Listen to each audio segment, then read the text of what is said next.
Você já reparou que os caras mais ricos do planeta, eles estão comprando terra? Isso não é só uma mania de proprietário excêntrico, porque Bill Gates, Jeff Bezos e mais uma levada de mega milionários, eles estão acumulando fazendas e ativos reais. Então, enquanto boa parte do motor da economia americana é movida por empresas que vendem atenção, anúncios, feeds e dados pessoais, a outra parte dos bilionários estão investindo em ativos reais, e é por isso que nesse vídeo eu vou te explicar tudo sobre isso e qual é o real perigo que isso traz para a economia americana. E com isso a gente pode ver que isso é importante, porque os donos do dinheiro estão deslocando seu capital para o mundo real, para terra, fazenda, infraestrutura e logística. E isso tem uma mensagem embutida muito forte, que eles não confiam tanto nas bolhas do preço que sustentam o mercado financeiro. E isso pode sinalizar um problema estrutural muito sério para a economia americana. Então aqui vamos aos fatos óbvios. Quem são os principais compradores de terra? Então, começando com Bill Gates, que através da Cascade Investment, o Gates ele se tornou um dos maiores proprietários de terra privados dos Estados Unidos. Então, centenas de milhares de acres distribuídos por vários estados são deles. E além de que ele é frequentemente citado como o maior proprietário privado de terras agrícolas do país.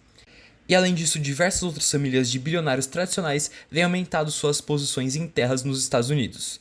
E esses são ativos reais, que produzem produtos que são vendidos na economia e têm um valor real intrínseco que nunca vai se perder, porque sempre estarão consumindo alimentos e essas terras serão produtivas no futuro. Então por que isso importa? No longo prazo, essas compras não são apenas para hobbies, elas são decisões de alocação de capital que são muito pensadas por esses bilionários. Então, tem duas preocupações claras nessa alocação. A primeira é a de proteção contra a inflação e desvalorização do papel moeda, que essas terras irão produzir renda, aluguel e diversas outras coisas, exportando os produtos que são frutos do que é produzido nela. E além disso, terra é um ativo escasso e tangível, que em grandes escalas, quando esses bilionários compram grandes porções de terra em um país, eles passam a ter controle da produção desse local. Então, nisso, eles acabam tendo controle de diversos aspectos da sua vida, seja o que você come ou qualquer outra coisa que você compra no supermercado. Dessa forma, ditando preços e fazendo que eles bem entenderem em possíveis crises no futuro. E não é só em terra que eles investem, eles também têm grandes fundos em empresas que estão alocando em armazéns, data centers, porto, produção de energia e logística. Então são ativos que entregam um serviço e produção real, em que a alocação institucional para esses real assets cresceu fortemente nesses últimos anos. Então, em resumo, o big money, o dinheiro grande, ele está buscando as bases físicas da economia, terra, armazéns, infraestrutura, e isso não é acidente. Mas então, por que esses bilionários eles optam por esses ativos e não em reinvestir o dinheiro nas suas próprias empresas? Bom, primeiro que esses ativos eles trazem rendimentos reais, ou seja, não importa o momento da economia, terão pessoas consumindo e terão pessoas comprando produtos frutos dos seus investimentos. Que enquanto o Facebook e o Instagram eles podem acabar tendo menos dinheiro investido durante uma crise, porque pessoas estão pagando menos anúncios, as empresas estão procurando expandir menos suas operações, essas empresas que oferecem produtos básicos e necessários do dia a dia nunca param de vender. O segundo ponto é a escassez de oferta, porque não tem como imprimir mais hectares de terra, não tem como criar mais. Então a gente já viu a consequência dessa prática. Os valores médios por acre eles batem recordes por anos e anos, e que foram um ativo resiliente à volatilidade das bolsas de todos os países. E além do mais, esses ativos reais não sofrem o risco da crescente pressão regulatória que sofrem as plataformas digitais, que sempre estão enfrentando assuntos como privacidade, publicidade enganosa, questões de monopólio, que sempre são levadas para a justiça, acabam gastando milhões por ano para tentar desviar de tudo isso. Então, geralmente, à medida que os riscos políticos crescem, os bilionários tendem a diversificar para ativos menos sujeitos a decisões repentinas de reguladores. Bom, agora o próximo ponto é o outro lado.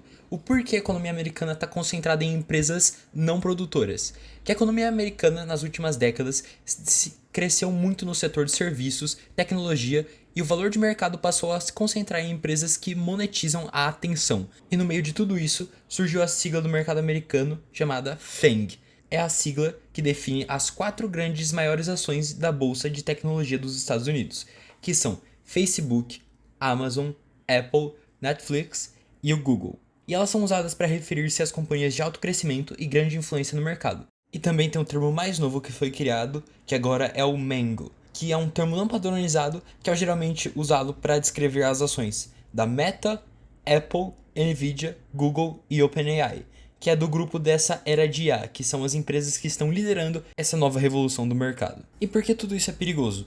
Porque numa economia cujo crescimento aparente foi sustentado por plataformas de publicidade, a gente pode descobrir que essa expansão não criou bases reais suficientes, como fábricas, terras produtivas, infraestrutura de energia e etc., para sustentar um conflito macroeconômico, seja essa uma subida de juros ou até um choque geopolítico.